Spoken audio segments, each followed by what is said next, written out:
Gaming on Phone Awards 2025 finalists are a joke this year. Okay, or a joke. Okay, how do I navigate? Okay, I can only bet. I can only imagine what, okay, here we go, chat. Okay, let's take bets. What is the mobile game of the year? What does that mean? Means a timeline, any game released from November 2024 to July 2025. Why didn't we go from July 2024 to July 2025? Like, just do a whole year. This is an 8-month period. Seems kind of silly. Okay, I have heard a lot of people are angry here. Mobile game of the year. So the game that released in the last 8 months. I think we're gonna have, the contenders are gonna be Black Beacon, Etheria Restart, Crystal of Outlawn, all of which ultimately ended up not being very good. Let's find out. Game of Thrones, King's Road, Magic Chess, Once Human. Wait, Once Human released before, I guess maybe it's mobile release. Wait, there isn't a single gacha game on here. What? That's wild. Oh my god, who won though? Oh, you can actually, okay. Oh, you can vote right now. That's, yeah. Okay, interesting, cool. Ongoing mobile game of the year. Oh, so these are, okay. Genshin Impact is gonna be there. Honkai Star Rail is gonna be there. Yeah, okay, let's see. Pokemon, TCG, Pocket, okay, I understand that. Honkai Star Rail. Sure, I knew Honkai Star Rail would be there. I called it. I knew Genshin Impact would be there. Okay, yeah.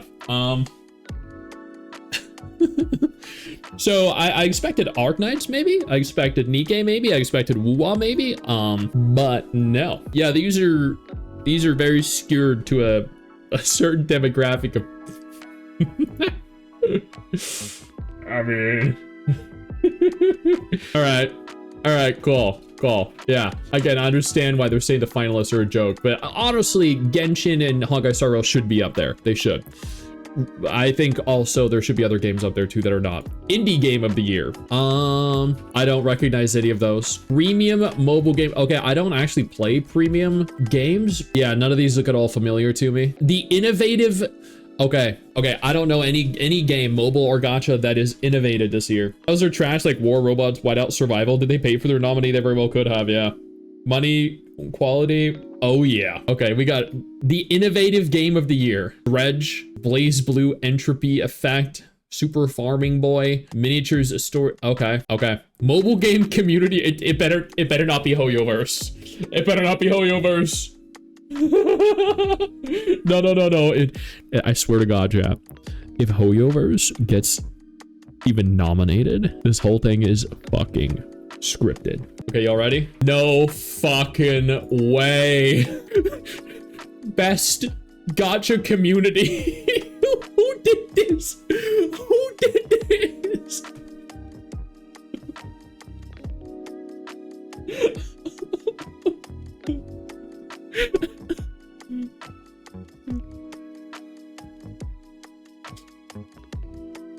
Oh my god.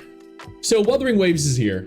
Okay, I'm a big Wuwa fan. Y'all know I'm a big Wuwa fan. I cover Wuwa at least once or twice a week. I love it to death. I think it's one of like the 5 best gacha games out there. Its community is really good for the most part. There are some very toxic people in it. But honestly, if I'm being genuine with you all here, I don't think either of these game communities are the best game communities. I think Azure Lane's communities are a lot better. I think the community for Arknights is a lot better. I think the community for Nikke is a lot better. There are plenty of gacha games out there that don't really get involved in drama. They just want to enjoy the game. You know, they want to beat themselves off to the game. They just want to enjoy Rule 34, Galbodo, Donbodo content. And that's it. But like, I mean, there are plenty of great people in the Genshin community and in the Wuwa community, but neither of those are the best. And I swear to God, if Genshin Impact wins it, like, oh my God. There's just no way. Oh, W7 is amazing because this drama. Yeah, there are plenty of gacha games out there that have good communities. Much less drama-ridden communities. All of them sound like they have toxic stuff. A lot of do, yeah. If you play PUBG, you know that their community is not the nicest either. Oh yeah, any competitive games community is incredibly toxic. Apple Arcade game. I don't even know what the Apple Arcade is, but Okay, Netflix Game of the Year. That's a category, chat. Chat, they have an entire category for Netflix Game of the Year. This is a category, and these are definitely games. All right, this is 100% sponsored by Netflix and Apple. Yes. Before we go any further, I do want to take a moment here to thank all of my incredible patrons over on Patreon and my YouTube channel members who allow for me to continue to do dedicated videos like this every single day. You guys are absolutely phenomenal, and I genuinely cannot thank you all enough for the support. Visual Spectacle of the Year. All right, y'all, if Wuthering Waves or Zedless Zone Zero are not included in this, fucking rigged. Wuwa and ZZZ are the you know, most visually appealing gacha games out there right now. They better be here. No fucking way, Crystal of Outlawn, dude. What? Wait, hold on. Okay, these are released only in 2025. Okay, Crystal of Outlawn, Black Beacon, Etheria Restart. Etheria Restart is here.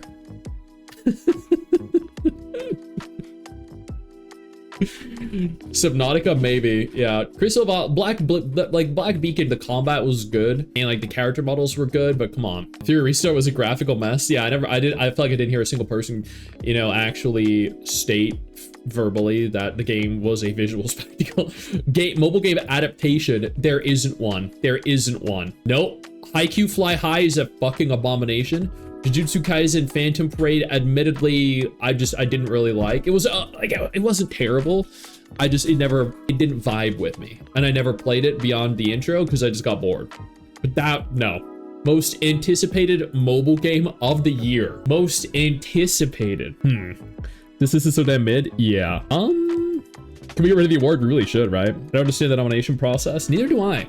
Uma Musume global launch was too late. No, the Uma Musume global launch should have been here, right? Oh, wait. They count only till July. They're disregarding August for some reason. But when did Uma Musume release? Hold on. June 26, 20. Yeah, wait. Why isn't Uma Musume in any of these categories? What? Shit, you're right. Holy crap. They don't like horse girls, man. They probably won't count it because it is already released in Japan. Yeah, but they counted the release of Once Human's mobile port, released after the PC version came out years ago. Yeah, they didn't include Uma Musume so far. Okay, most anticipated mobile game of the year. Arknights Enfield. It's genuinely Arknights Enfield. That's it. There you go. Anemo? No. Fun game, but no. Arknights Enfield? Yes. Azure Premilia. You look at all the stats across every platform, significantly lower than Arknights Enfield. Honor of King's World, significantly lower than Arknights Enfield. Arknights Enfield, yep. I'd put an NTE and a Nanta there as well. So would I, but they still, neither of them are as anticipated as Arknights Enfield. So there's just no. Surprised Nanta isn't on there. I mean, I'm also surprised, but still, Arknights Enfield is the most anticipated. Player's Choice Mobile Game of the Year. I already know that the Genshin community is gonna vote for Genshin. Right, never mind. It's only games that released in the last year. Wait, this is the first time Girls Frontline 2 was nominated for anything. Wait, here we go. Let's go. Musume's here. Yeah, buddy. I'm surprised that Girls Frontline 2, out of every listing thus far, only got in for Player's Choice. Same with Uma Musume. Silver and Blood over on the side as well. And Black Beacon. Okay. Indie Mobile Game Studio. I mean, I don't even know any. I don't know any of those. Best voice acting in a mobile game. Cardathea.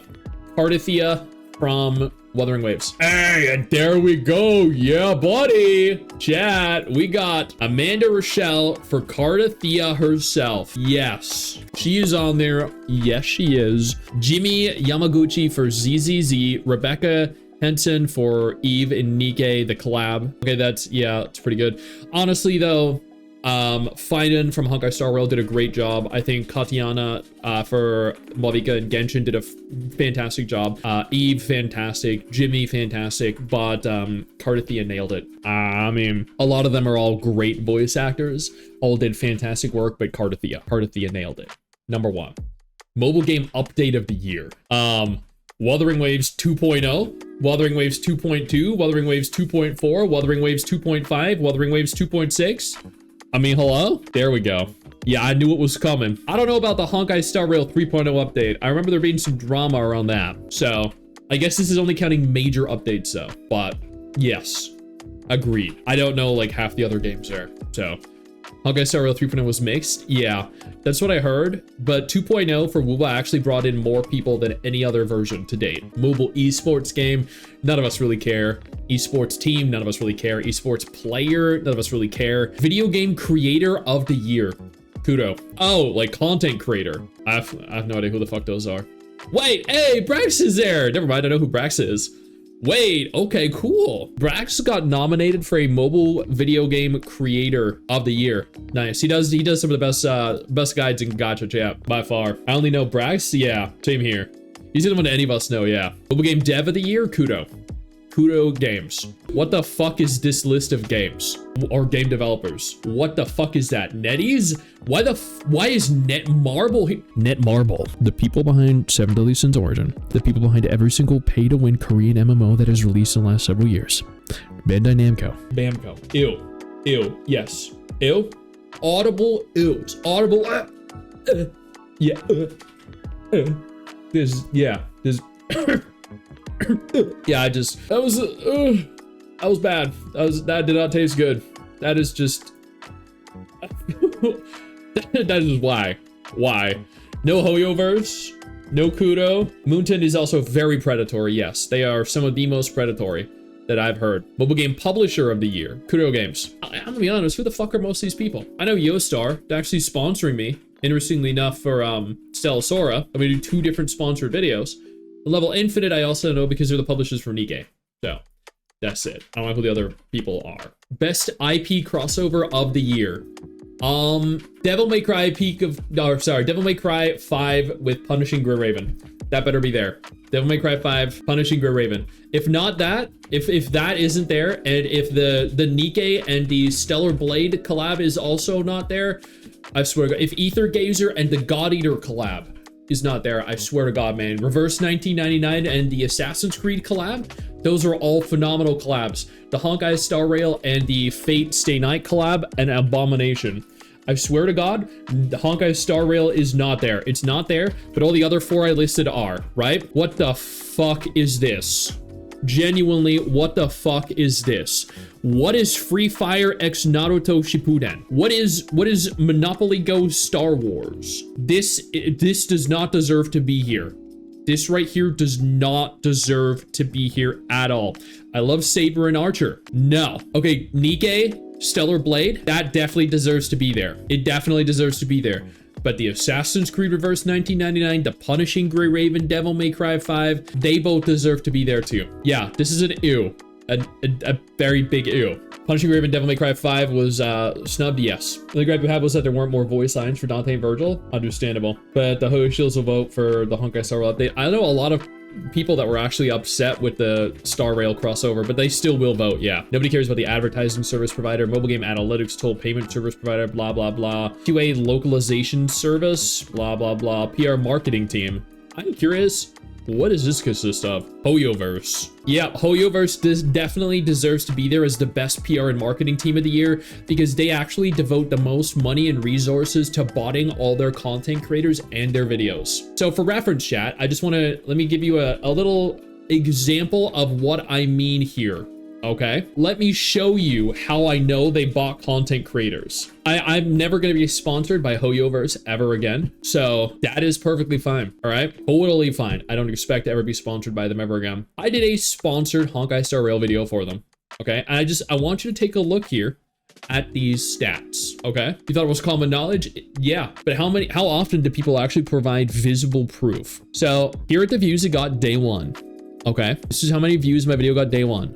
Day 2, 3,000. Day 3, 3,200. Day 4, 3,400. Day 5, 3,600. Day 6, 3,700. At this point, the views had tapered off and it was no longer gaining views. At day 6, day 8, day 9, 17,000. Day 10, 37,000. Day 12, 88,000. And by the end, 92,000. So my normal videos as an example, right? Like here is my previous Honkai Star Rail video. In its first day, got 26,000, 31, 34. Like they continue to get gradual views over time, right? It didn't spend 10 days getting 4K views and then suddenly bump up to almost 100,000 overnight. So maybe they linked it somewhere. No, here we go, chat.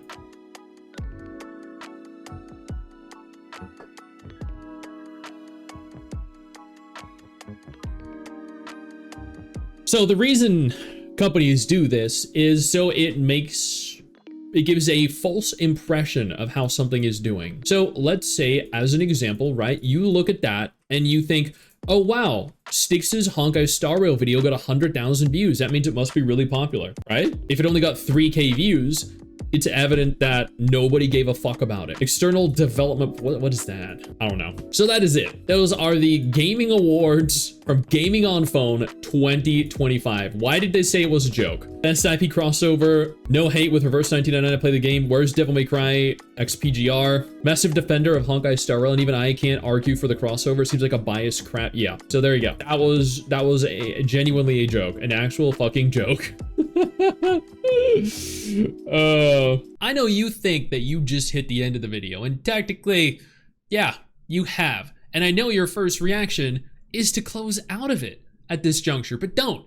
No, instead, I urge you to take a moment here and click one of the videos on screen that are coming up in just a moment so you remain up to date with everything going on in the gacha genre. Trust me, you're not going to regret doing so. Stay flaccid.